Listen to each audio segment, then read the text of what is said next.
Hello friends, welcome to Kavish IAS Converting Possibilities into Reality।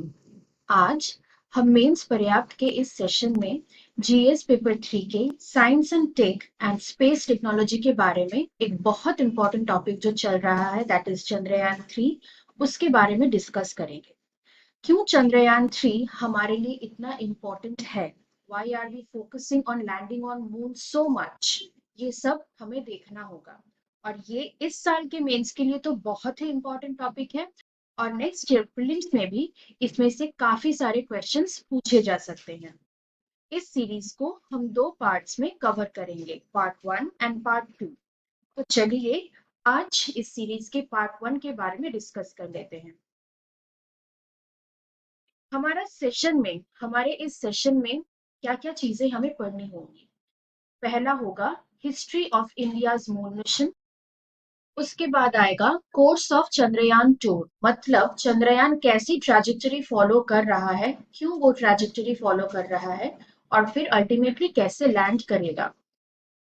Chandrayaan 2 fail क्यों हुआ था, reasons of failure in Chandrayaan 2। उसके बाद उन फेलियर्स को मद्देनजर रखते हुए चंद्रयान 3 में क्या क्या मॉडिफिकेशंस किए गए, चंद्रयान 3 के क्या क्या मिशंस है, हम क्या क्या चीजें फाइंड आउट करने वहां पर जा रहे हैं और इन मिशंस को अकॉम्प्लिश करने के लिए क्या क्या पेलोड्स की हमें जरूरत पड़ेगी, क्या क्या मशीन्स क्या क्या डिवाइसेस लगेंगे। ये मिशन अगर सक्सेसफुल होता है तो हमारे लिए किस तरह के फायदे हो सकते हैं, हम वो सब कुछ देखेंगे। And in future how is it going to relate with Gaganyaan, that is one of our future prospects, उसके बारे में भी हम डिस्कस करेंगे।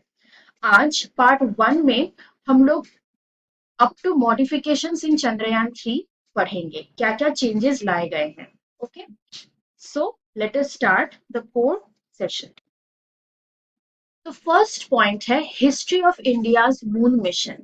सबसे पहले हमने कब सोचा कि हमें भी चांद पर जाने की जरूरत है? जब पूरी दुनिया चांद पर जाने की कोशिश कर रही थी तो इंडिया पीछे कैसे रह सकता था। तो इसके बारे में पहला डिस्कशन हुआ 1999 में by Indian academy of sciences. सबकी बैठक हुई और इन्होंने 1999 में इसका डिसीजन लिया कि हमें भी कोशिश करनी चाहिए चांद पर जाने की।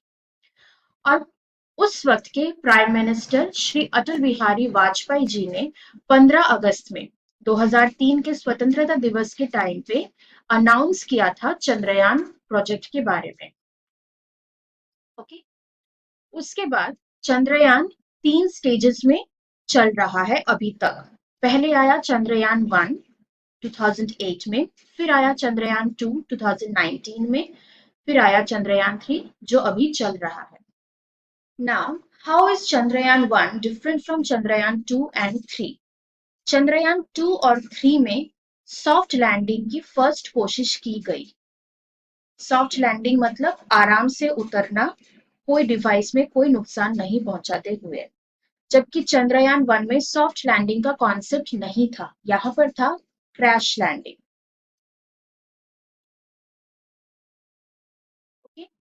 क्रैश लैंडिंग के बावजूद चंद्रयान 1 सक्सेसफुल था। It was a successful mission. Although it was about to run for 2 years, एक साल ही वो चल पाया, उसके बाद हमारा कनेक्शन लॉस्ट हो गया, but still it is considered to be successful क्योंकि हमें अल्टीमेटली वहां से बहुत इंपॉर्टेंट इंफॉर्मेशन मिली थी। ओके, सारे डिवाइसेस हमारे नहीं थे, हमारे काफी सारे डिवाइसेस हमें यूएस से मिले थे, यूरोप से मिले थे, फ्रांस से भी मिले थे। ओके, और ये गया था थ्रू पीएसएलवी, इसका लॉन्च व्हीकल पीएसएलवी था। ओके, नाउ चंद्रयान 1 ने बहुत बड़ी और बहुत इंपॉर्टेंट इन्वेंशन की थी जो कि शायद आपने सुना भी होगा, that is the presence of water on moon. Chandrayaan 1 ने ये फर्स्ट टाइम फाइंड आउट किया। It was an Indian mission, but still India को इसका क्रेडिट नहीं दिया जाता। द रीजन इज वाटर के प्रेजेंस के लिए जो मशीन हमें चाहिए थी वो हमें यूएस ने दिया था थ्रू नासा। नासा से हमें मिला था। Okay, that instrument was called MiniSAR. इस मिनीसार के थ्रू हमें पता चला था कि चांद पर वाटर है। एक और इंस्ट्रूमेंट जो नासा से मिला था वो था M3। बेसिकली इंडिया के डिवाइसेस वो फोटोग्राफी कैप्चर करने के ज्यादा काम आए थे। बेसिकली कैमराज हमारे थे, बाकी मेन इंस्ट्रूमेंट्स वो हमें बाहर से ही मिले थे। तो इतना अच्छा मिशन करने के बाद भी हमें इसका क्रेडिट नहीं मिला because we did not have the device. Now let us come to Chandrayaan 2। Chandrayaan 2 जिसके बारे में हम सभी जानते हैं 2019 में ये छोड़ा गया था। ये GSLV था, इसका launch vehicle. Okay, that is Jio stationery launch vehicle and that is PSLV। Chandrayaan 1 में था PSLV, polar satellite launch vehicle. Now अब आते हैं हम चंद्रयान 3 में। चंद्रयान 3 में क्या देखा गया? चंद्रयान 3 का मॉडल था फेलियर बेस्ड मॉडल। मतलब चंद्रयान 2 में क्या क्या फॉल्ट्स हुए थे, क्या क्या चीजें फेल हुई थी, उन सब का क्या रीजन था, उन सबको कैसे कोप अप किया जाता है, इन सबको ध्यान में रखते हुए चंद्रयान 3 बनाया गया। अगर किसी वजह से कुछ फेल होता है तो हमारे पास दूसरी स्ट्रैटेजी है। इस तरह से स्टेप बाय स्टेप एनालाइज करके चंद्रयान 3 को लॉन्च किया गया। So fingers crossed, Chandrayaan 3 successful होना चाहिए। ये सारी चीजें, हमारी जो सारी रॉकेट्स लॉन्च होती हैं वो जनरली कहाँ से लॉन्च होती है? श्रीहरिकोटा से, दैट इज SDSC। SDSC शार। SDSC stands for Satish Dhawan space centre. Satish Dhawan space centre and SHAR stands for Sriharikota Range. This is the reason. Okay. Now why Sriharikota? ये भी बहुत इंपॉर्टेंट सवाल है।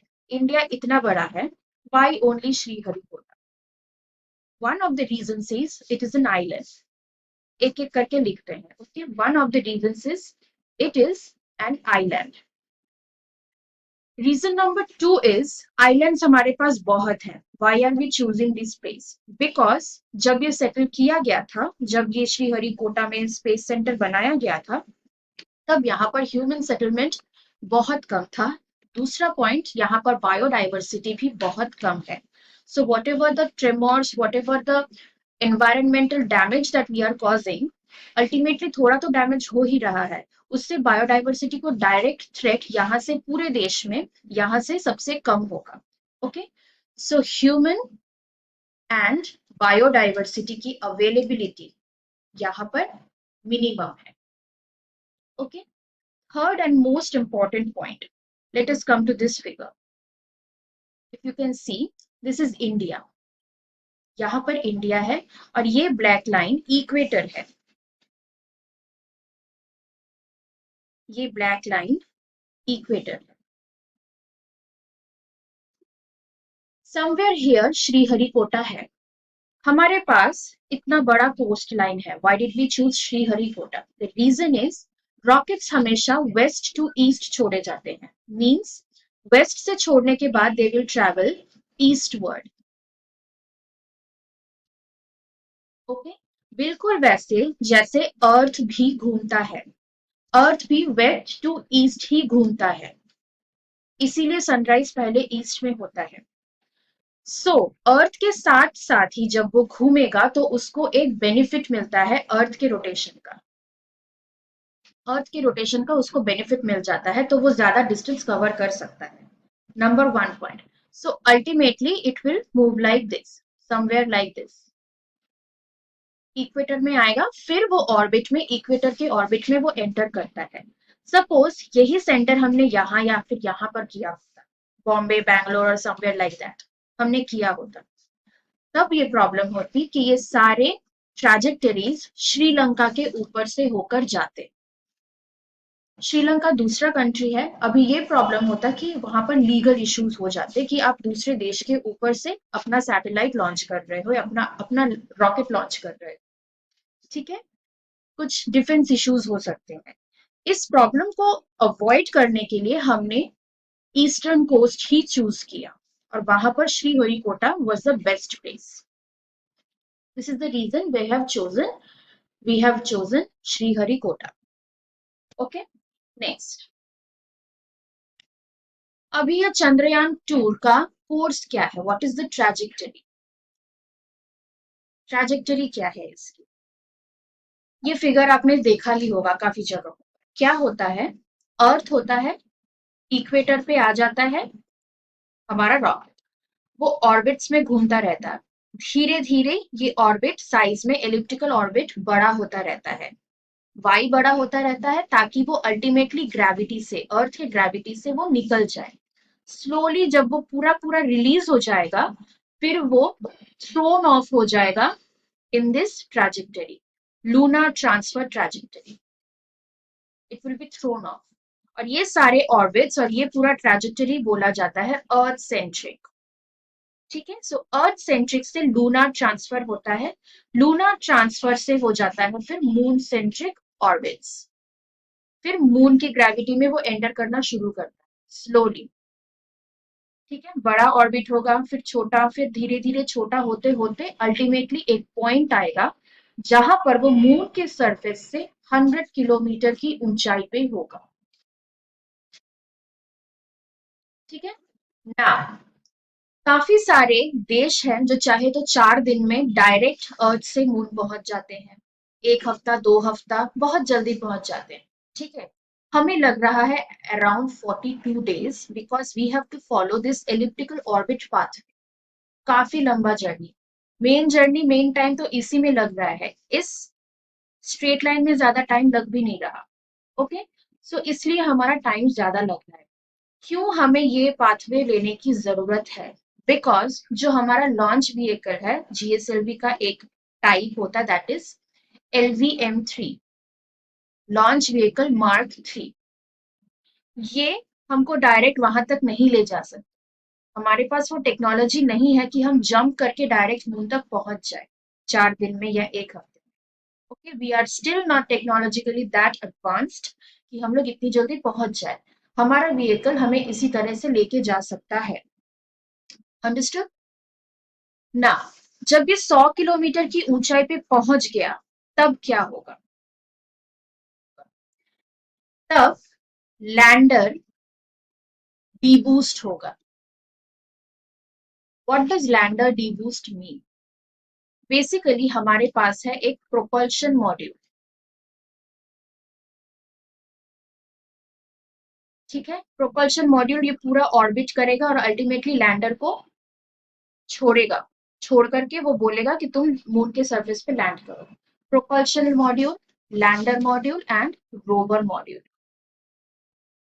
ओके, ये सारे हमारे खुद के हैं, इंडिजिनस.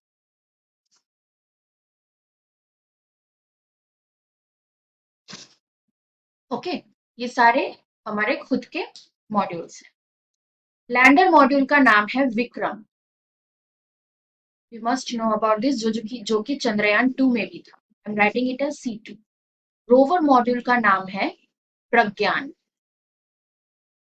ये भी C2 में था, चंद्रयान 2 में था. प्रोपल्शन मॉड्यूल चंद्रयान 2 में नहीं था. उसकी जगह पे था ऑर्बिटर या फिर orbiter, whatever you want to call it.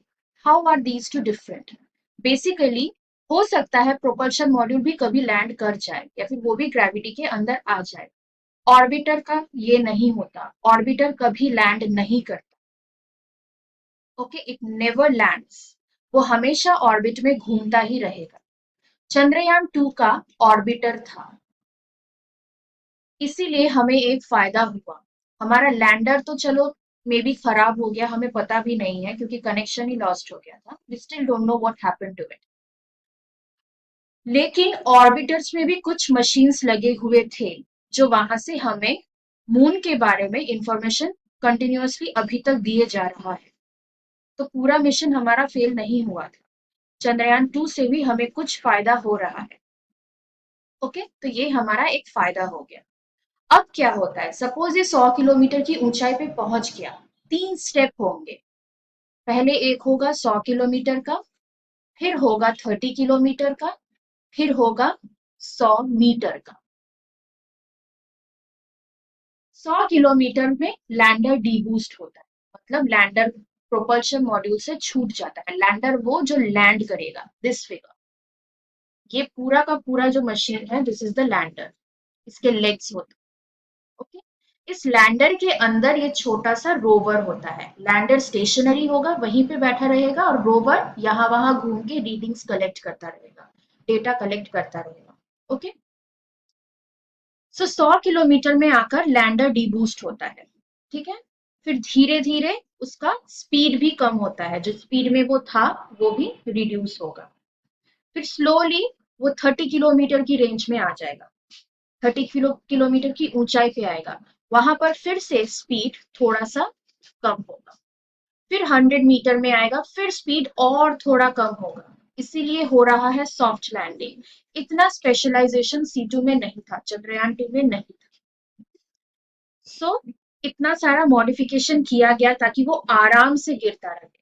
पिछली बार ये चीज नहीं थी, उसका एक कांस्टेंट स्पीड था, वो खुद स्कैन करके डिस्टेंस मापता था, स्कैन करके डिस्टेंस माप लेता था, उसके बाद उसे पता चलता था, फिर वो स्पीड रिड्यूस करने वाला था। लेकिन अल्टीमेटली एक प्रॉब्लम हो गई, उसको स्पीड या फिर उसको डिस्टेंस समझ में नहीं आया। उसका रीजन था मून का dust. Because of its high speed और वहां पे ग्रेविटी भी बहुत कम है, तो यहाँ पे क्या होती है, धूल उड़ती है, फिर वो बैठ जाती है। वहां पर धूल बैठने में बहुत टाइम लगता है, तो वो धूल वहां पर उसके एटमोस्फेयर में रह जाता था। रह जाने की वजह से उसका सॉफ्टवेयर, C2 का सॉफ्टवेयर ये डिटेक्ट ही नहीं कर पाता था कि उसका मून के सरफेस के साथ डिस्टेंस कितना है, वो समझ ही नहीं पाता था। अल्टीमेटली सॉफ्टवेयर खराब होने लग गया, तो हमें कुछ पता नहीं चला, अल्टीमेटली कनेक्शन लॉस्ट हुआ, कनेक्शन चला गया। तो ये हमारा मेन फेलियर था। अभी तक हमें पता नहीं, मे बी उसने अच्छा खासा डेटा कलेक्ट करके स्टोर भी कर दिया है, पर वो भेज ही नहीं पा रहा है क्योंकि कनेक्शन नहीं है हमारे साथ। सो एक कोर कंपोनेंट हमारा खराब हो गया।